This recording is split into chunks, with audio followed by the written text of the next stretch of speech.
Fact number 1। जुकाम हो जाने पर हमारी नाक से गंध का अनुभव होना बंद क्यों हो जाता है? दोस्तों, गंध को सूंघने का कार्य हमारे नाक द्वारा होता है। जब हम किसी गंध को सूंघते हैं तो हमारी नाक की तंत्रिकाओं के माध्यम से गंध की सूचना हमारे मस्तिष्क को पहुंचती है, जिससे हमें गंध की जानकारी मिलती है। परंतु जुकाम होने पर संदेश पहुंचने वाली तंत्रिकाओं के सिरे बंद हो जाते हैं, जिससे गंध की जानकारी हमारे मस्तिष्क को नहीं पहुंच पाती। इसी कारण हमें जुकाम हो जाने पर हमारे नाक से गंध का अनुभव होना बंद हो जाता है। Fact number 2। तारे क्यों टिमटिमाते हैं? दोस्तों, आसमान में जगमगाते तारों को देखकर हमें ऐसा लगता है जैसे वे हमेशा नहीं चमक रहे हैं, पल पल चमकना बंद करते रहते हैं। किंतु ऐसी कोई बात नहीं है। तारे सदा निरंतर एक समान चमकते रहते हैं। दरअसल दोस्तों, तारों से छूटती रोशनी को हमारी आंखों तक पहुंचने से पहले वायुमंडल में उपस्थित अवरोधों का सामना करना पड़ता है। अतः उनकी रोशनी रास्ते में विचलित होती रहती है, सीधे हम तक नहीं पहुंच पाती। वायुमंडल में हवा की कई परतें होती हैं। ये परतें तारों की रोशनी के पथ को बदलती रहती है। इसके फलस्वरूप उनकी रोशनी हमारी नज़रों से कभी ओझल तो कभी प्रकट होती रहती है। इसीलिए तारे टिमटिमाते दिखाई देते हैं। Fact number 3। हाथी दिन भर रोते और कान हिलाते हुए क्यों दिखाई पड़ते हैं? दोस्तों, आपने हमेशा देखा होगा कि हाथी दिन भर अपने कान हिलाता रहता है। क्या आपने कभी सोचा है कि ऐसा क्यों होता है? असल में हाथी अपने विशालकाय शरीर की गर्मी को कानों के जरिए बाहर छोड़ता है।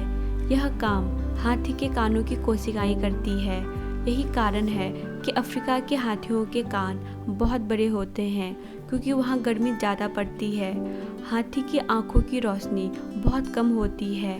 खास बात यह है कि तेज़ रोशनी में उन्हें कम दिखाई देता है और कम रोशनी में ज़्यादा दिखाई देता है।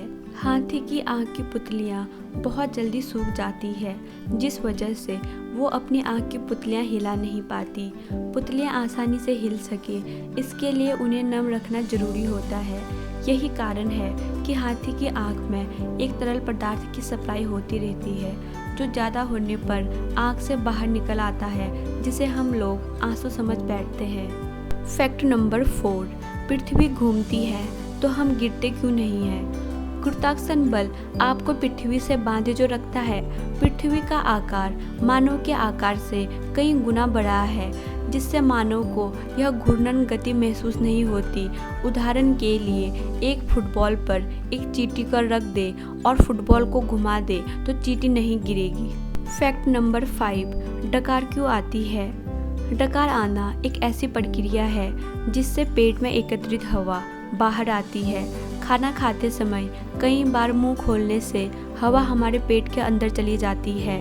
भोजन नली में छाती और पेट के बीच एक दरवाजे के कारण एक रचना होती है, जो भोज्य पदार्थों को निकलते समय खुल जाता है और भोजन के पेट में प्रवेश करने के बाद बंद हो जाता है। यही दरवाज़ा पाचक रसों को बाहर आने से रोकता है। इस क्रिया के बाद हमारे पेट में कुछ हवा एकत्रित हो जाती है। जब पेट में काफ़ी गैस और हवा एकत्रित हो जाती है तो मस्तिष्क इन सब गैसों को बाहर निकालने का संदेश देता है। इस संदेश के कारण पेट की मांसपेशियां सख्त हो जाती है, जिससे यह दरवाज़ा पल भर के लिए खुलता है और डकार के रूप में हवा गले और मुंह से होती हुई बाहर निकलती है। जब हवा पेट के नली से बाहर आती है तो कंपन होने लगती है। इसी कारण डकार में आवाज़ पैदा होती है। Fact number 6। छिपकली की पूंछ अलग क्यों हो जाती है? दोस्तों, ये जानना आश्चर्यजनक लगे कि छिपकली की पूंछ दुर्घटनावश नहीं टूटती, बल्कि ये स्वयं ही अपने शरीर से इसे झटका देकर अलग कर देती है। अधिकतर छिपकली की पूंछ उनके शरीर की तुलना में लंबी होती है और जब ये भयभीत होकर अपनी जान की सुरक्षा के लिए भाग रही होती है तो दुश्मन का ध्यान दूसरी तरफ मोड़ने के लिए अपनी पूंछ को खुद ही अलग कर देती है।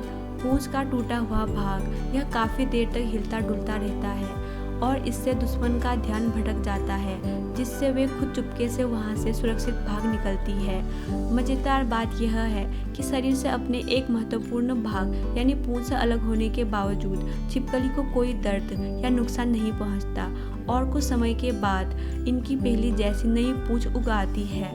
यह नई पूंछ पुरानी जितनी लंबाई नहीं ले पाती।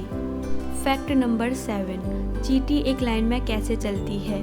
चींटी में कुछ ग्रंथियां होती है जिनमें फेरोमोन्स नामक रसायन निकलते हैं। इन्हीं के जरिए वो एक दूसरे के संपर्क में रहती है। चींटियों में 2 स्पर्शसिंकिकाएं या एंटेना होते हैं जिनसे वो सूंघने का काम करती है। रानी चींटी भोजन की तलाश में निकलती है तो फेरोमोन्स छोड़ती जाती है।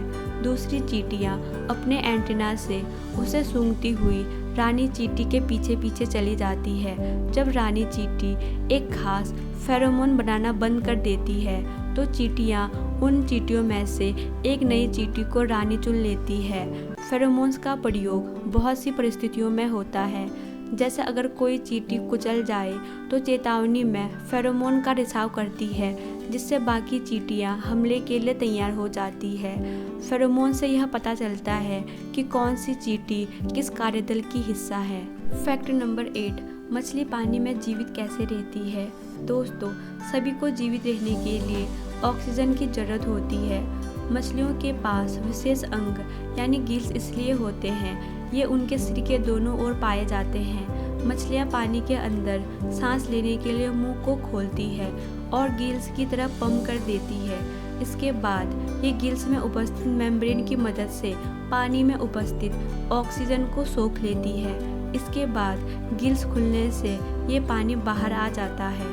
फैक्ट नंबर 9, दिन और रात कैसे होते हैं। दोस्तों, पृथ्वी सूर्य की परिक्रमा करती है और परिक्रमा करने के साथ साथ अपने खुद घूमती भी रहती है।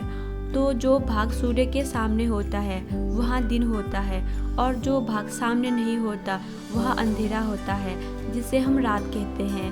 पूरी परिक्रमा करने में 1 साल लग जाते हैं और अपना खुद एक बार घूमने में 24 घंटे लगाती है। फैक्ट नंबर 10, लोहे का बड़ा जहाज पानी में क्यों नहीं डूबता। दोस्तों, आर्किमिडीज का सिद्धांत है कि कोई वस्तु जब पानी में डाली जाती है तब उसके द्वारा हटाए गए जल का भार उस वस्तु के भार के बराबर होता है और हटाए गए पानी की ताकत उसे वापस ऊपर की ओर उछालती है। इसीलिए लोहे का एक टुकड़ा जब पानी में डाला जाता है तब उसके द्वारा हटाए गए पानी के ऊपर को लगने वाली शक्ति को छोटा आकार मिलता है। यदि किसी लोहे के टुकड़े को प्लेट बना दी जाती है तब उसका आकार बड़ा हो जाता है और वह पानी के नीचे से आने वाली ताकत का फायदा उठा सकती है। लोहे के बड़े जहाज का आयतन उसके भार से अधिक होता है और लोहे का जहाज अपने आयतन के बराबर पानी विस्थापित करता है। यह विस्थापित जल अपने आयतन के तुल्य बल जहाज पर लगाता है, जिससे जहाज पानी पर तैरता है।